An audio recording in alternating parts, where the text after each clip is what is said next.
જે લોકો હવે જે ધક્કા ખાઈ ખાઈને અમે થાકી ગયા કે આવક દાખલાના ધક્કા ખાય છે, જે અમે હેન્ડીકેપના કાર્ડ કઢાવવા દવાખાનામાં જાય છે, એ જે બધી સુવિધા કરાવતા અમારે નાકે દમ આવી જાય છે. એના માટે તમે જે આ કામ કર્યું એ બદલ અમને ધન્યવાદ તમને લોકોને આપી.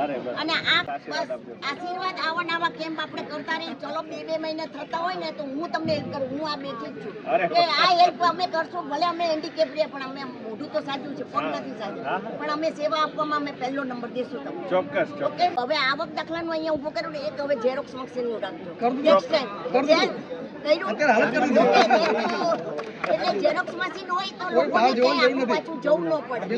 અને હેન્ડીકેપ માણસ બચારો અહીંયા સુધી આવે, તળાવે આપણે તરસો પાછો જાય, અને એ પ્રોબ્લેમ ઊભો થાય છે. એ બદલ અમને ઘણી વાર કાલનો મારો જ એક્સિડન્ટ કે હું કાલે ટોલા પણ ગઈ અને ત્યાં મારું એક ડોક્યુમેન્ટ ન મળ્યું, એના માટે મારો આખો પ્રોગ્રામ કેન્સલ થયો. ત્યારે મેં કીધું એક આધાર કાર્ડ માટેનું એક ઝેરોક્સ કોપી તમારી આગળના આધાર કાર્ડ હતું, બધું હતું, એક રેશનિંગ કાર્ડની કોપી ન નીકળી, એના માટે મારે ઘરે જવું પડે. પણ તમે તમારા નિયમ માટે છો એ બધું એગ્રી હું માનું છું, એટલે મારે એમની સાથે નો આર્ગ્યુમેન્ટ. પણ જે કરો છો એ સારું કરો છો, પણ આ કર્યું એનું અમને ઘણો આભાર તમારો.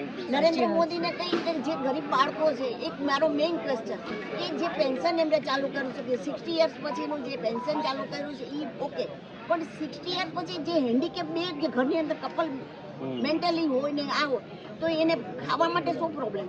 તો એના માટે તમે જે પેન્શન સુવિધા કરો, ભલે થોડું કરો પણ એની કાંઈક રોજી રોટી ચાલુ.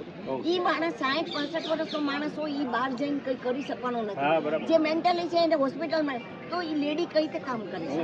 એટલે મેઇન અમારું થિંકિંગ કોણ, તમે કહેશો તો હું તમને લેટર આપું, તમે કહો તો તમારે હેન્ડ ટુ હેન્ડ તમે વાત કરો, તમે કહો કે નરેન્દ્ર મોદી આગળ આપણે જવું છે તો બી હું તૈયાર છું. આ રીતે મારો ક્વેશ્ચન છે. માતા કી જય.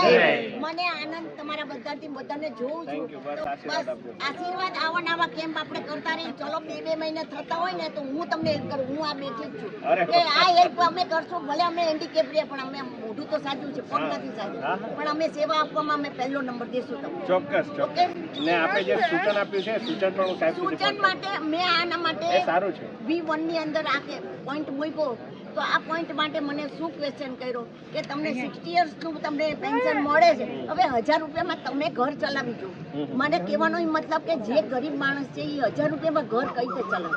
આજે ગેસની બોટલના 900 રૂપિયા, લાઇટ બિલના 500-800 રૂપિયા. આપની વાત માંથી સાચી છે અને હું પોઝિટિવલી હેન્ડીકેપ જે તમે 60 વર્ષનું તમે પેન્શન ચાલુ કર્યું છે, જે માણસોને નથી કરી શક્યો તો એનું પેન્શન ચાલુ. ચોક્કસ. Okay, thank you.